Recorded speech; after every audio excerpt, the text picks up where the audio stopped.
Aujourd'hui, je reçois Christophe Nick qui vient nous parler en avant-première des ateliers du FIFO. Bonjour Christophe. Bonjour. Alors toi, tu vas tenir un atelier. Ben oui, on m'a demandé ça, c'est un grand honneur, je suis très très content.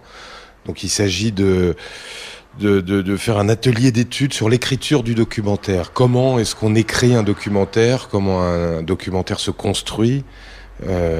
C'est pas comme du journalisme, c'est pas de la littérature, c'est pas de la fiction. C'est un style, c'est un genre. Et donc ça nécessite des règles et en même temps c'est un instrument de liberté, le documentaire. Oui, parce que quand même il faut une problématique, on va pas à la chasse au documentaire comme ça, c'est une véritable écriture.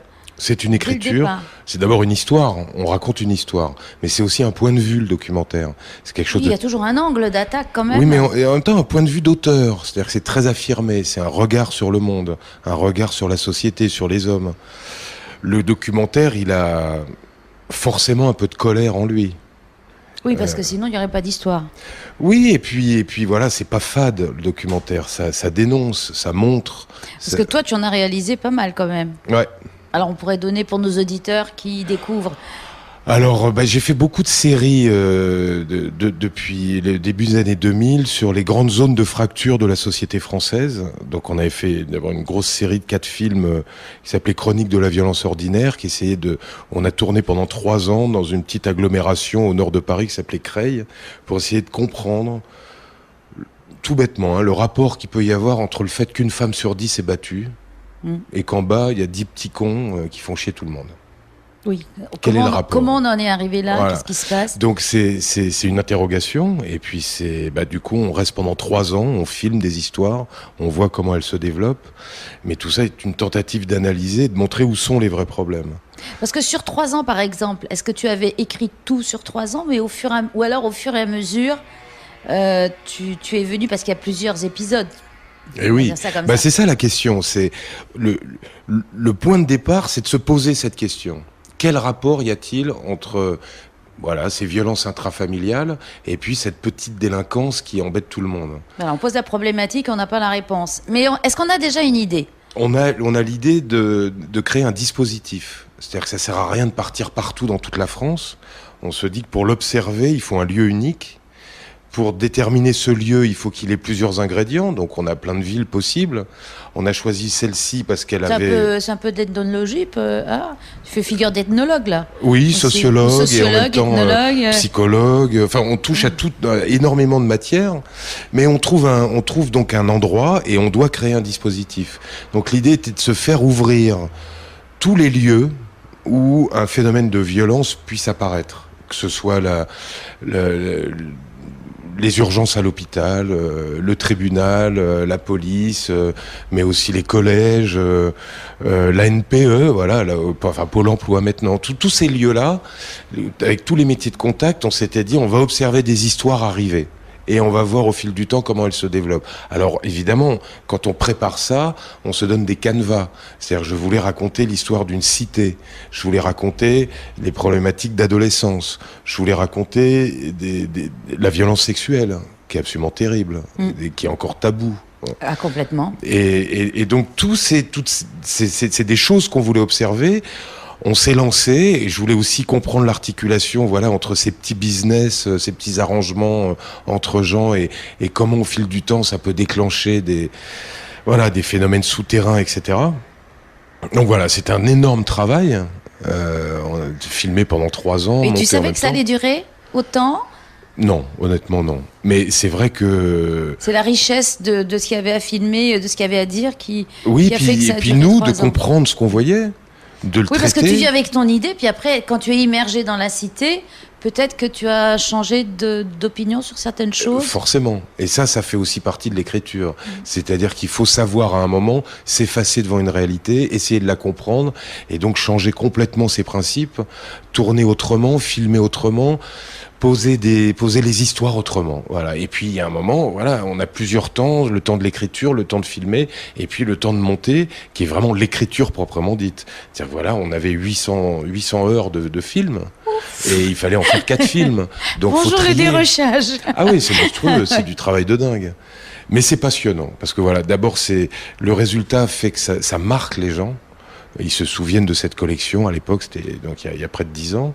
Du coup, on a pu enchaîner d'autres collections de ce type. On a fait une qui s'appelait École en France, pour essayer de comprendre comment le système éducatif peut ou ne peut pas aider des gamins à devenir eux-mêmes ou à les refouler voilà, dans cette violence institutionnelle, voilà, où tout ne marche pas.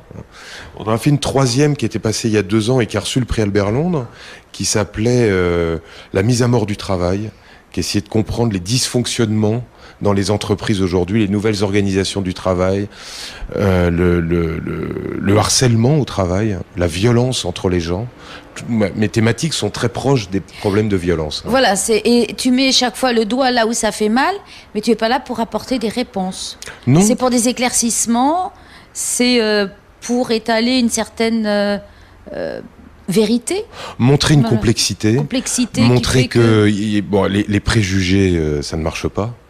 Voilà, les choses sont plus compliquées qu'on croit. Ça, faut le dire. Mais bon. Voilà, montrer que les injustices sont réelles, mais qu'en même temps, c'est pas parce qu'il y a de l'injustice qu'on doit être violent, mais comment ça se passe et comment ça se passe dans une famille et quel est le rapport entre le fait qu'il faille se lever à 3 heures du matin pour aller travailler et du coup les enfants sont un peu en errance et qui s'en occupe le soir et pourquoi est-ce qu'ils sont dans la rue alors et alors qui est responsable, c'est les parents, mais ils doivent aller travailler à 3 heures du matin. Donc voilà, toutes ces absurdités-là qui pourrissent la vie. Elles sont aussi dans une logique de système, et donc essayer de décortiquer ces systèmes qui sont pas juste des questions politiques, hein, qui sont des questions d'organisation sociale. Gauche-droite, voilà. C'est des questions d'organisation sociale. Donc ça, c'est un grand volant de ce que je fais. Il y a un autre volant qui est l'histoire contemporaine, et là, on avait fait une très grosse série en 2008 qui s'appelait La Résistance, qui essayait de comprendre comment une société civile, quand elle est confrontée à les nazis, hein, donc la barbarie et tout, comment elle est atomisée, mais comment aussi elle se révolte. La Résistance est un formidable mouvement où en 4 années seulement, des organisations clandestines se sont créées partout en France. Et ont pu se fédérer et œuvrer. Ont structuré et ont contribué à la libération. Bon. Donc c'est quelque chose d'énorme.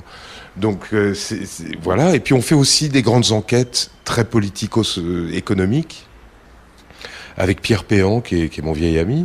Et donc on a fait l'an dernier une grosse série qui s'appelait Manipulation, qui reprenait toute l'affaire Clearstream en 6 épisodes, pour essayer de comprendre comment le pouvoir exécutif, le lobby militaro-industriel, la finance internationale, les services spéciaux, comment tout ça fonctionne. Et c'est ça qu'il y a derrière l'affaire Clearstream, mais en même temps, comment le pouvoir judiciaire intervient là-dedans, le pouvoir médiatique, puisqu'au départ, c'est un journaliste qui dénonce ça, et qui pendant 10 ans, Denis Robert, va être traîné dans la boue, et puis finalement va gagner, mais derrière, il y a d'autres intérêts, c'est ADS, c'est le groupe Lagardère, c'est les ventes d'armes françaises. Toutes ces imbrications qui, à nous, pauvres mortels, nous semblent très loin. Incompréhensibles. En fait, ce sont des polars dingues. Ouais. Mais surtout, comme toute affaire d'État, ça nous donne à voir ce qu'est le fonctionnement du pouvoir là où on n'est pas censé aller. Et donc, en fait, on se rend compte que dans tous les pays, mais particulièrement en France, il y a une espèce de zone grise où se décident des choses entre, pour vendre des armes, il faut corrompre. C'est fou. Et pour corrompre, il faut des gens qui savent le faire. Il y en a qui sont très forts. Et est-ce qu'ils arrivent à se faire choper ? Parce que finalement, on les retrouve un peu partout. Il y en a qui survivent à tous les gouvernements successifs.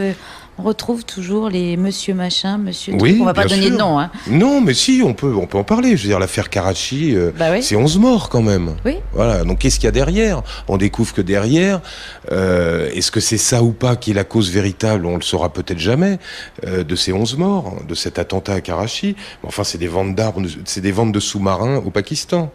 Ces ventes et des commissions qui n'ont pas été versées. Enfin, ça, c'est... Oui. Et après, il y a eu des représailles. Mais d'abord, ces commissions ont généré des rétro-commissions qui consistaient à financer la campagne électorale de Balladur, dont le porte-parole était Nicolas Sarkozy. Tiens. Ah, voilà. Bon, des choses... Bon, voilà. Alors, qu'a fait Chirac après ? Et qu'a fait la gauche après ? Et on se rend compte de ça. Alors, volonté de probité de certains, et puis volonté d'autres de dire c'est un système, ça marche comme ça, et puis d'autres qui en abusent complètement. Et tout ça est très étroitement mêlé. On utilise pour ça les services spéciaux. Et puis voilà, quand un incident arrive, Et Karachi, hélas, ce n'est qu'un incident, 11 morts, c'est rien. Oui, Et ben, un juge arrive, on l'empêche de travailler, il y a des rapports qui circulent, et voilà, et tout ça met 10 ans, 15 ans à émerger. Et ce n'est qu'une petite partie des choses, mais ça permet de réfléchir vraiment à ces problématiques de zone grise. On sait que le blanchiment de l'argent, la corruption, c'est quand même quelque chose de colossal. Alors bon, tu aurais de quoi t'amuser ici aussi sur notre territoire, parce qu'on a des joueurs aussi. Ah mais Gaston Floss, c'est copieux, c'est entièrement d'accord. Il y a de quoi faire, largement. Mais bon, là, ce que tu vas faire dans les ateliers, donc justement riche de tous ces documentaires que tu as fait, c'est bien faire travailler des gens qui vont venir. Alors, est-ce qu'ils ont déjà des idées de documentaires, des sujets, ou alors tu es là pour les aider à écrire? Non, j'ai pas les idées à écrire. Moi, je vais m'adresser autant à des professionnels, des semi-professionnels, que les gens d'ici qui ont envie de savoir comment on fait. Moi, j'ai sélectionné, j'ai ramené une trentaine de films. J'ai des extraits que je veux montrer pour expliquer comment ça marche. Voilà. Par exemple, qu'est-ce qu'une séquence ? Comment ça s'inscrit ? Qu'est-ce qu'un plan séquence ? Comment on filme ça ? Comment on se retrouve quelque part ? C'est de la réalité et il faut l'appréhender, la tourner. Mais quelle est l'idée derrière ? Oui, alors, comment on la filme pour montrer, pour qu'elle serve la démonstration. Sans ça, il suffirait de se mettre à la terrasse d'un café, de mettre une caméra de surveillance et ça ferait un film. Non, il y a une narration, il y a une histoire à raconter, comment ça se construit et pourquoi on veut le faire, qu'est-ce qu'on a à dire, qu'est-ce qui fait un bon sujet, qu'est-ce qui fait une thématique. Et en espérant que ça aide des Polynésiens à se lancer. Que ça donne envie. Oui, parce que l'écriture d'un documentaire, on le répète, c'est pas simplement, on ne tourne pas des images. Mais c'est pas non plus du journalisme. Voilà. C'est-à-dire que l'idée, c'est une problématique. C'est comme un roman, une démonstration. Oui, un essai, si on veut. Un essai. Oui. Mais en même temps, ça raconte une histoire. Alors c'est vrai que c'est proche de la technique littéraire du roman, mais c'est surtout un point de vue. Encore une fois, c'est très très important ça. Alors que le journalisme a comme idée de présenter une réalité plus ou moins objective. Voilà, en gros, 1 minute pour l'un, 1 minute pour l'autre, et j'essaie de balancer, je fais mon enquête, et c'est un commentaire qui portera tout ça. Là, l'idée, elle est quand même beaucoup plus de se rapprocher dans ce qu'on appelle du cinéma du réel, de laisser vivre les choses, d'essayer de faire oublier une caméra, d'observer, mais en même temps, la façon dont on le filme est en soi très politique. C'est Jean-Luc Godard qui disait ça. Oui. Un travelling, c'est de la politique. Qu'est-ce que je filme quand je regarde ? Qu'est-ce qui est hors champ ? Qu'est-ce qui est dedans ? Pourquoi je vais là ? Comment je regarde ? Comment je rends compte ? Qu'est-ce que j'écoute ? Bon, voilà, tout ça, ça se discute et il y a des formes. Alors, il y a aussi du formatage. Oui, parce qu'il y a des 13 minutes, des 26 minutes, des 50 minutes. Voilà. Et savoir ce que demandent les télés, parce qu'après, il faut être diffusé. Donc, il faut un certain format qui passe aussi. Et la diffusion, c'est tout le problème. Et ici, je ne sais pas comment ça se passe, mais le documentaire est un genre qui fait réfléchir, qui donne à penser. C'est dangereux. Surtout quand on vit, beaucoup de chaînes privées ne vivent que de la pub. Oui. Et leur principe est quand même de mettre des programmes qui ne dérangent pas les annonceurs. Bon. Oui, donc c'est pas un genre qu'on va retrouver par exemple sur TF1 ou M6. On ne verra jamais de documentaire. C'est quelque chose qui est essentiellement lié à une ambition qu'on va trouver dans le service public, que ce soit France Télévisions, sur Arte, mais aussi Canal+, quand on a fait un choix éditorial. Et donc, c'est déjà un choix. Voilà, on fait du documentaire, et on fait pas de la télé-réalité. Voilà, c'est vrai que... Eh bien, écoute, on va essayer de se donner rendez-vous tous les après-midi, c'est ça ? Voilà, à partir de mardi. 15h, 17h, sous le chapiteau du Centre culturel ou à l'ULFIFO. Eh bien, écoute, tu m'as donné vraiment envie d'aller voir un petit tour. Je vais abandonner mes auditeurs et j'irai te voir. Merci. À demain alors. Merci Christophe. Au revoir.